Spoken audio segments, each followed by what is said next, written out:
La triste nouvelle de cette année 2022.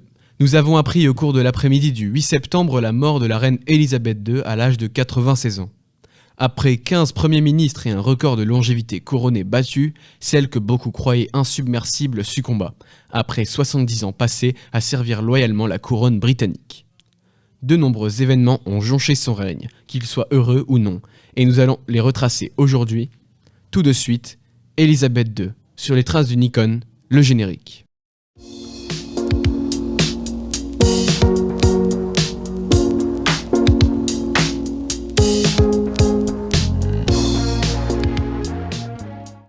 Vanda de Jong viendra tout d'abord nous raconter l'enfance de la reine marquée par l'abdication de son oncle Édouard VIII.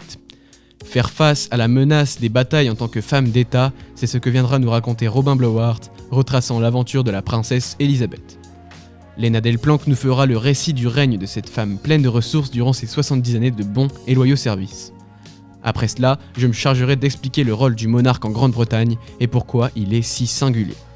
Découvrez les réactions des élèves du lycée Sophie Berthelot à l'annonce du décès de la reine et ce qu'elle représentait pour eux, le tout à travers notre nouveau format d'interview, le bas déjà bonjour. Au-delà de la monarchie, elle s'occupe tout au long de sa vie de famille et doit faire face à certains événements troublants, à l'image du départ de Harry et Meghan aux USA. Victoria Courtois nous raconte ça dans quelques instants. Enfin, Léna Delplanque décryptera les dessous de l'opération London Bridge, organisant le déroulement des journées suivant la mort de la reine de manière millimétrée. La reine Elisabeth II a connu une enfance marquée notamment par l'abdication de son oncle. Vanda de Jong nous donne des détails sur les premières années de sa vie. De son vrai nom Elisabeth Alexandra Marie, née en avril 1926 à Bruton Street, un quartier de Mayfair à Londres, sa mère était Elisabeth Bowis de Lyon et son père le duc d'York. Dès sa naissance, Elisabeth était déjà une petite princesse. Elle est née 3e dans l'ordre de la succession du trône après son oncle et son père. En 1936, son oncle devient roi mais abdique quelques mois plus tard et abandonne son titre. C'est donc son père qui prendra la couronne. Dès ses 7 ans, la reine était déjà portraiturée par le peintre des cours royales et du monde aristocratique. À l'âge de 10 ans, Elisabeth devient alors l'héritière présomptive de la couronne britannique. La reine a passé une enfance sereine dans une famille aimante. La reine Elisabeth a une petite sœur Margaret. Les deux princesses sont éduquées à domicile avec leur mère et leur gouvernante Marion Crawford, qui écrira plus tard un livre sur les filles appelé The Little Princess, les petites princesses, racontant l'amour d'Elisabeth pour les chevaux, les chiens, sa discipline et son sens de la responsabilité. Leur enseignement se concentre sur l'histoire, l'élocution, la littérature et la musique. Leurs loisirs étaient les mêmes que tous les enfants, mais d'une façon plutôt royale. Elles avaient 6 chiens, elles aimaient beaucoup créer des spectacles. Ces spectacles étaient réalisés avec leur gouvernante sur le yacht de la famille. En 1951, son père s'affaiblit et Elisabeth le remplace fréquemment dans les cérémonies publiques. Le 6 février 1952, le roi meurt et Elisabeth devient reine à l'âge de 25 ans.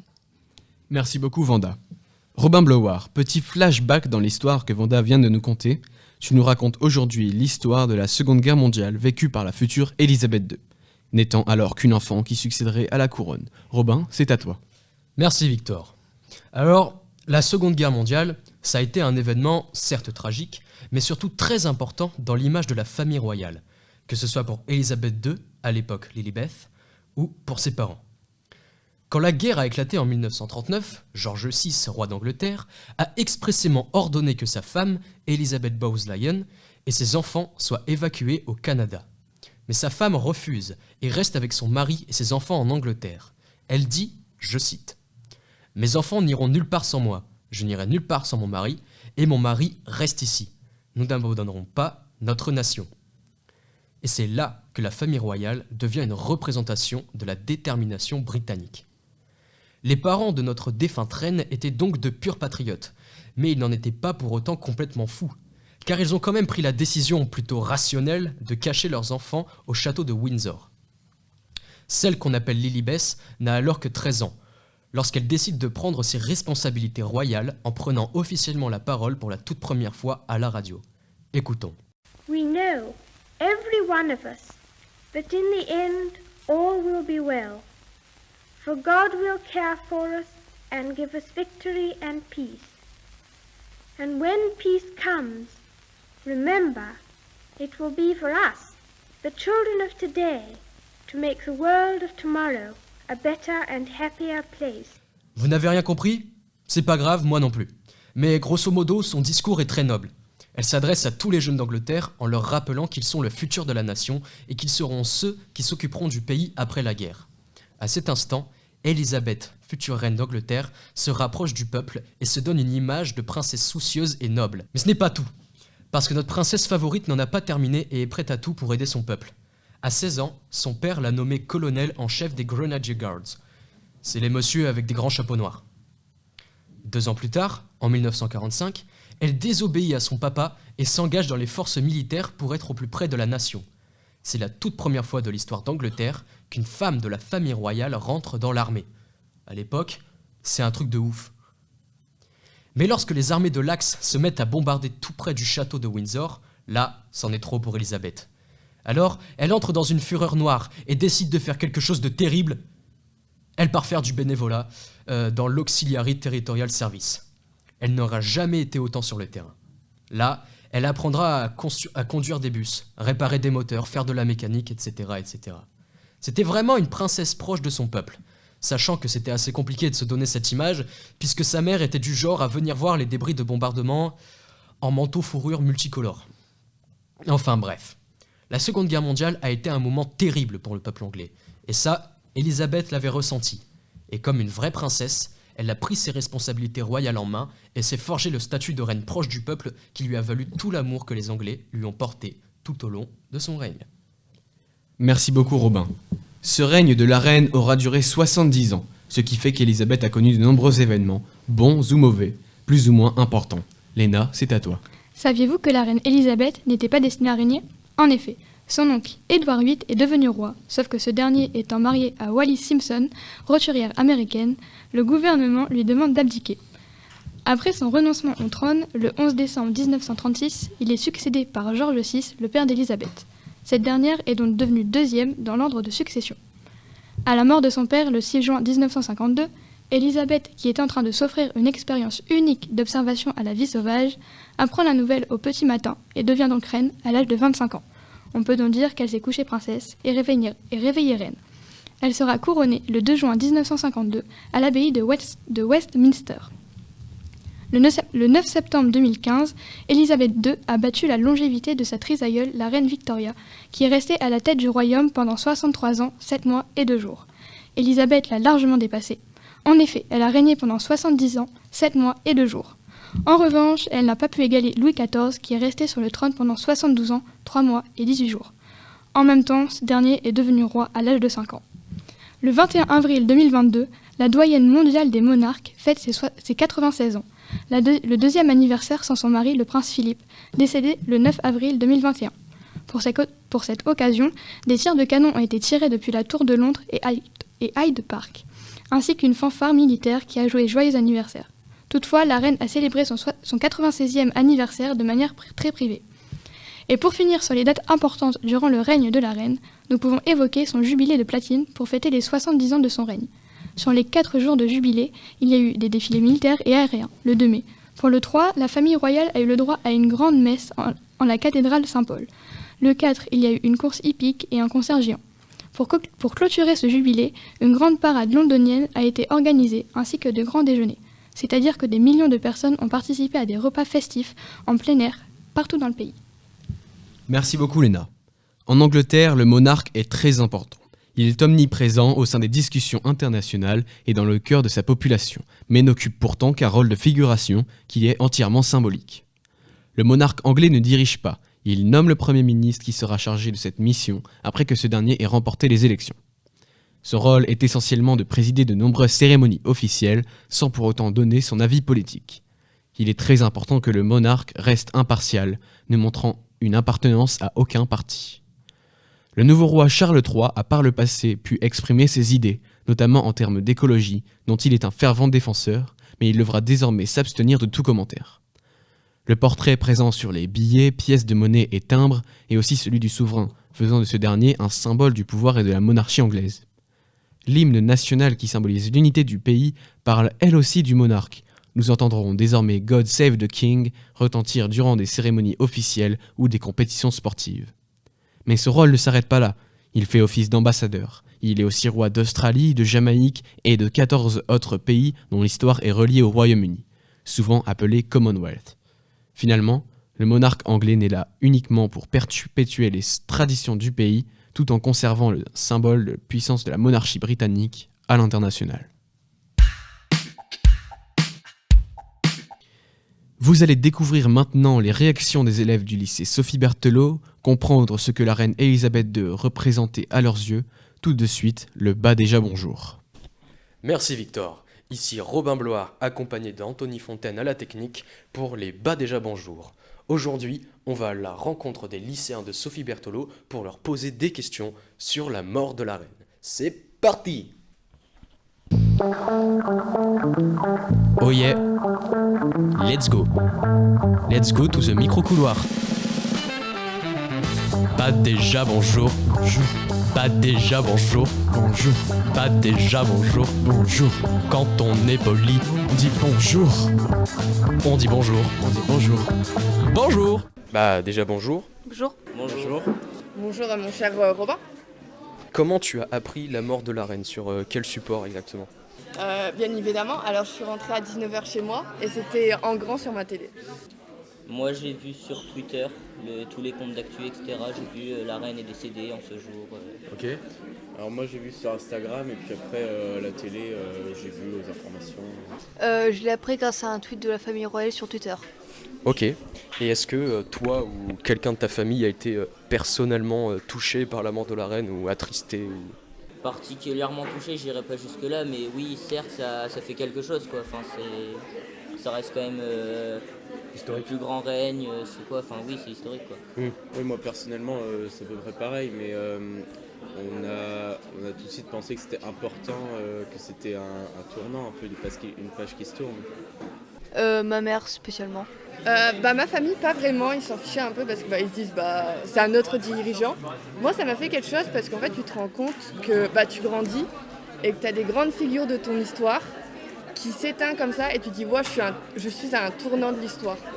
Alors maintenant, on va te poser quelques questions de culture générale sur la reine, c'est juste pour savoir si les élèves la connaissent bien ou sont bien au courant. Alors déjà, c'était quoi son vrai prénom à la naissance? Elisabeth. Elisabeth, c'est tout. Windsor. Alors c'était Elisabeth Alexandra Marie Windsor. Elle a été couronnée en quelle année? Je sais qu'elle a été couronnée à 25 ans, mais l'année... 1954-56, non? Elle a été couronnée en 53. Combien elle a eu d'enfants, la reine? Elle en a 4, je crois. Tu dis combien, toi? Je dirais 4 aussi. Elle en avait 4. Je sais pas. Bon, elle en a eu 4. On connaît surtout Charles, mais il y en a 3 autres derrière. Ok, maintenant je vais te donner 3 faits insolites sur la reine. Et il y en a un qui est faux. Et c'est à toi de le deviner. Fait numéro 1.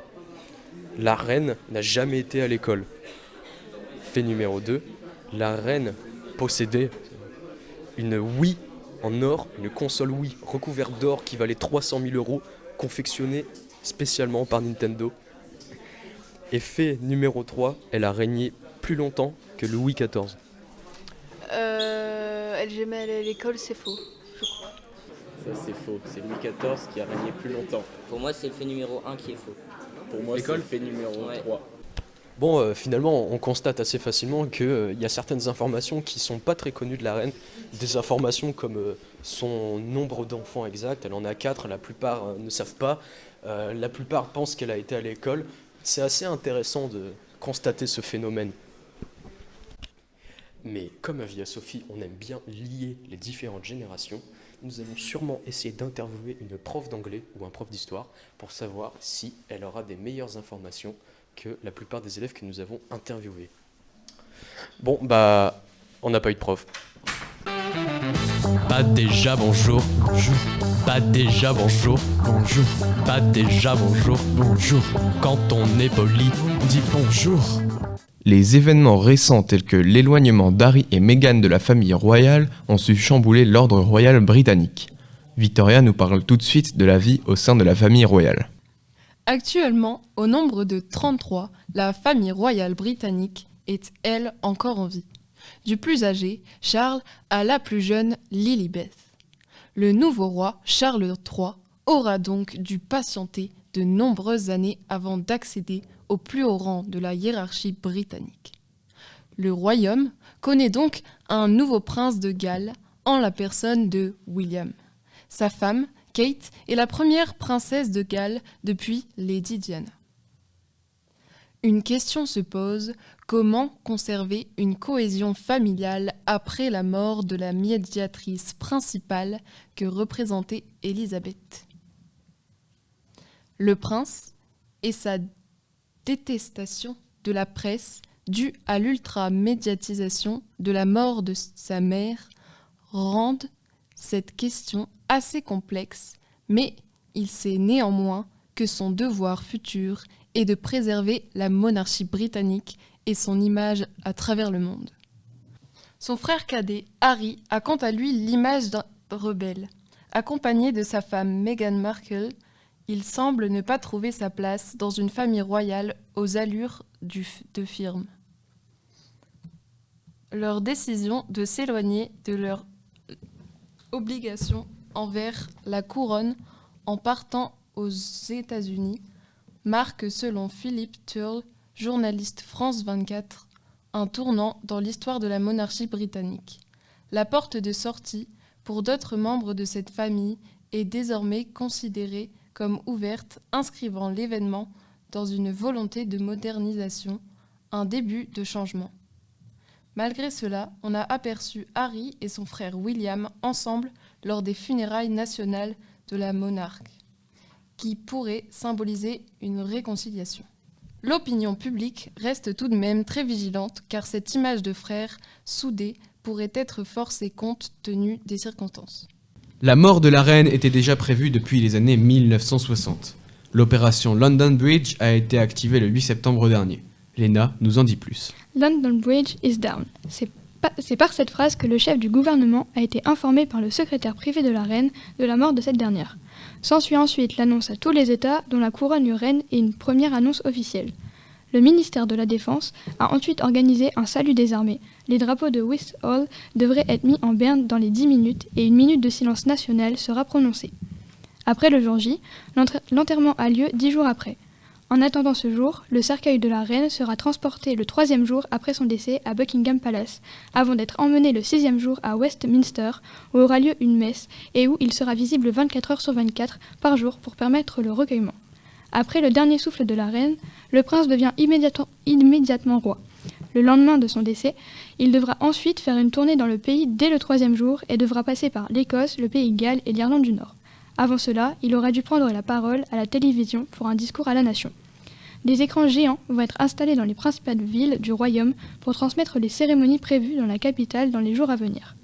Tout le cérémonial terminé le 11e jour avec les obsèques à l'abbaye de Westminster. 2 minutes de silence seront observées dans tout le pays à midi et des défilés se dérouleront pour ce jour de deuil national. Lorsque la cérémonie débutera à 11h, le royaume sera à l'arrêt. Les trains ne seront plus annoncés et les bus s'arrêteront et les chauffeurs descendront au bord de la route.